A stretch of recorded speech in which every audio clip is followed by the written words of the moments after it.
جو ہے اوپر جائے گا اس کا ریشو. معیشت ہماری کمزور ہے, ہمیں ان فوکس ایجنڈا کے اوپر کام کرنا تھا.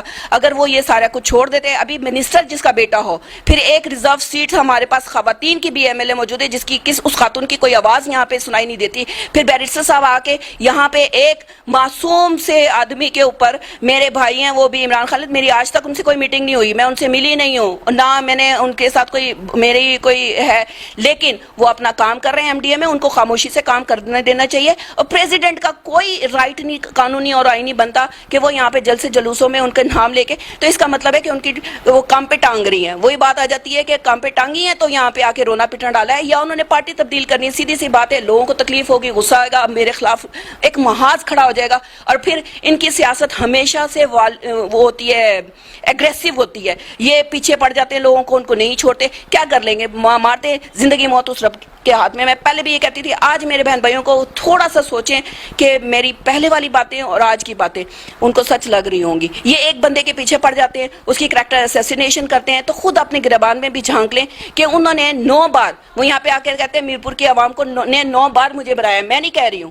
اور یہ آپ کے سامنے ہے, وہ ان کے الفاظ ہیں, وہ مانتے بھی ہیں. جب 9 بار بنا لیا ہے تو ہماری عوام جس کو کا رائٹ بنتا تھا منگلا کے اندر سے, آپ نے تو اپنی پیاروں کی قبریں ڈبو دی, آپ نے سودے بازی کی ہے. مجھے تو بتائے نا, پھر یہ جس کا رائٹ بنتا ہے, آپ یہاں سے چلے جائیں, سندھ کی سائڈ پہ چلے جائیں, وہاں پہ میں ایک نئی نام کلیئر نہیں لیتی, لیکن جہاں پہ ڈیم بن رہے ہیں ان کو ریالٹی دی گئی ہے. وہاں پہ بجلی کی یہ جو آپ کی اپ اینڈ ڈاؤن ہے یہ ختم کیا گیا ہے. ان کی سارا, کیونکہ میری پیدائش اس ایریے کی ہے, مجھے ان کے لاجکس کا پتہ ہے, ان کی اکانومی کا بھی پتہ ہے, وہاں پہ پلی بڑی ہوں, میری ایجوکیشن ہے, تو مجھے زیادہ اس لیے میں اس کا شیئرنگ کرتی ہوں.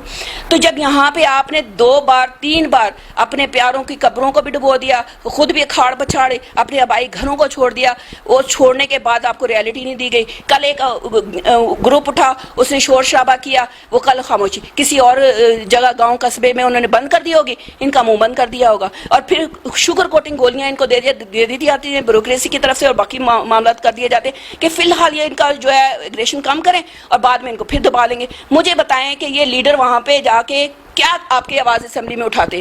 میرپور کا تو سب سے بڑا ایشو یہ ہے کہ منگلا کا بننے کے بعد ان کے تو بل بھی نہیں ہونے چاہیے تھی. میں تو سرپرائز ہوں, اور یہ سب ہماری اپنی غلطی ہے, اور ہاں میں تو مانتی ہوں, باقیوں کو بھی ماننا چاہیے. وہ اس لیے کہ وہ ایسے انسان کو چنتے ہیں, بار بار ایسے انسان کو جا کے ووٹ دیتے ہیں کہ جس کو یہی نہیں پتا کہ انہوں نے وہاں پہ جا کے کرنا کیا ہے. وہ اپنی پریزیڈنٹ اور پرائم منسٹر شپ کی دوڑ کے اس دم کو لگانے کے لیے دوڑتے رہتے ہیں, اور اس کو کے پیچھے اپنی ساری جو ہے توانائی خرچ کرتے ہیں. پھر ان کا ہوتا ہے کہ اب میں تو چلو سائڈ پہ جا رہا ہوں, میں اپنے گھر میں سے اپنا بیٹا بیٹی جس کو بھی ہے جو ہتھے چڑھ گیا اس کو وہاں پہ بلی کا بکرا بنا دوں گا, اور چاہے وہ آواز اٹھائے نہ ہو. آپ کرپشن کا رونا رو رہے, ایک ایک پوسٹ آپ نے مارک کر کے بھیجی ہوئی ہے, ہمیں بھی پتہ ہے.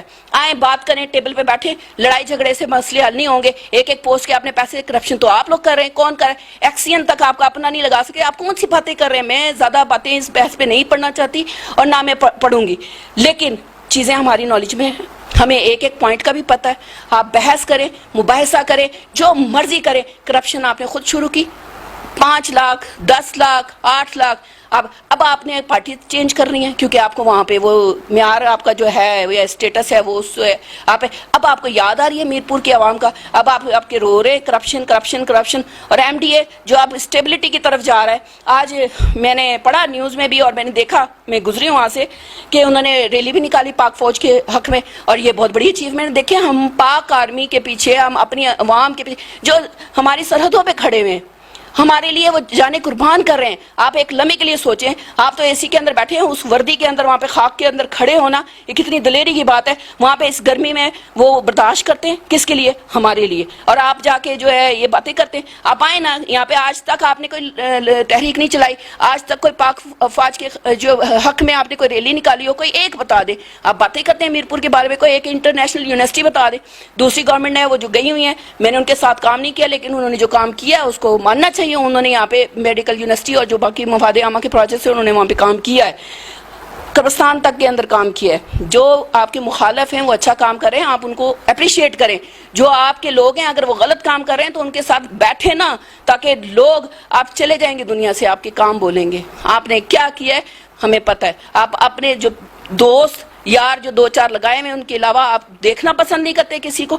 تو میں اس پہ مجھے بہت یقین کریں بلڈ پریشر ہائی ہو جاتا ہے, اور میں کہتی ہوں کہ کیوں نہیں ہماری عوام جاگ رہی, کیوں نہیں ایک لمحے کے لیے سوچیں کہ یہ پرائم منسٹر اور پریزیڈنٹ کی جنگ ہماری جنگ نہیں ہے, یہ ان کی ذاتی جنگ ہے. آئیں بیٹھیں, کون سی ایکسین کی اس کی بجلی کی آپ بات کریں, وزیر برقیات کون ہے, منسٹری کس کے پاس ہے, یاسر کون ہے, یاسر سلطان یہاں کا ایم ایل اے, آواز دیکھی آپ نے, وہ یہاں سے آتے ہیں, دو چار لوگوں کو بتایا ہوتا ہے, گیسٹ ہاؤس میں بیٹھتے ہیں, یہاں سے وہ جا رہے, کوئی کام کرنے کا نہیں ہے, جو کرنے والا ہے وہ کرے نہ, آ کے نہیں کرتے. پھر جب بات کی جاتی ہے تو ان کو یاد آتا ہے کہ اس کی زبان بند کر دو, اس کی کر دو, یہ بڑا اچھل رہا ہے, یہ کود رہا ہے, میڈیا کو وہ لگا دیا پیچھے, آپ نے دو چار سوشل میڈیا کے لونڈے لپاڑے لگا دیے, کسی کو کوئی فرق نہیں پڑتا.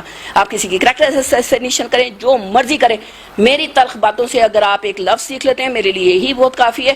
اور سوشل میڈیا پہ یہ جو غلط جا کے ان کے محاذ کھڑے ہوتے ہیں نا, وہ اپنے گھر میں دیکھ لیں کہ ان کی مائیں بہنیں کتنی تکلیف میں گرمی میں بیٹھتی ہیں, ان کے بچے کس دھوپ میں جا کے کام کرتے ہیں, اور جب وہ گھر آتے ہیں کہ چلو رات کو آرام سے سوئیں گے, پنکھا چلاتے ہیں, لائٹ نہیں ہوتی. اب وہ یہاں پہ اسکول ہے, ادارے ہیں, باقی آفیسز ہیں, وہ کام کس طرح کریں جب آپ کو ایک انوائرمنٹ ہی سیٹنگ کا نہیں ملے گا. آپ اپنے آفس جدھر وہ بیٹھے ہوئے ہیں ایک دن کے لیے, ایک گھنٹے کے لیے اے سی بند کریں نا, چیخیں نہ نکلیں تو میرا نام بدل دیجیے گا. جنریٹر آف ہوتا ہے تو بےزتی کی جاتی ہے ورکرز کی کہ ایک سیکنڈ کیوں لیٹ ہو گئے آن کرنے پہ. تو یہاں پہ تو عوام سڑ گئی ہے نا گرمی سے, کیا کیا جائے. تو اس کا تو اب یہی ہے کہ عوام خود تھوڑا سا اٹھے, بجائے وابدہ کا گھراؤ کرنے کے ادھر جا کے شور غرابہ, ان کو پکڑیں, ان کی گاڑیاں روکیں, آؤ نا میدان میں وائی کراس میں استقبال کرنے کے بجائے وہاں پہ کھڑے ہو جاتے کہ دیں ہمیں پوری بجلی. تب میں مانتی نا میرپور کی عوام جاگ رہی ہے, اور ہم جو ہے زندہ قومیں ہیں, ہم زندہ مثالیں ہیں. یہاں پہ جب انہوں نے کرپشن کی چیخیں ماری تھی, جلسے سے لوگ اٹھ کے چلے جاتے نا, تو تب پتہ چلتا ان کو اپنی پوسٹیں پڑی ہوئی ہیں, وہ ان کے پیچھے ٹی سی لے کے پھر رہے ہیں کہ ہمیں کہیں ایڈجسٹمنٹ کر دیں گے, کہیں چار پیسے مل جائیں گے. تو وہ یہ ساری گیم یہ ہے. اب آنکھیں کھولنے کی ضرورت ہے, پلیز خدا را آنکھیں کھولیں اور دیکھیں کہ دنیا کہاں سے کہاں جا رہی ہے اور ہم کدھر کھڑے ہیں. تو آج وقت ہے, ابھی بھی سدھر جائیں, ابھی بھی اپنے ہوش کے ناخن لے لیں. اپنا نہ سوچیں تو اپنے بچوں کا سوچیں, اپنے فیوچر کا سوچیں. آپ ان کو کیا دے کے چاہیں گے. تو میں اس سے زیادہ اور کیا کہوں.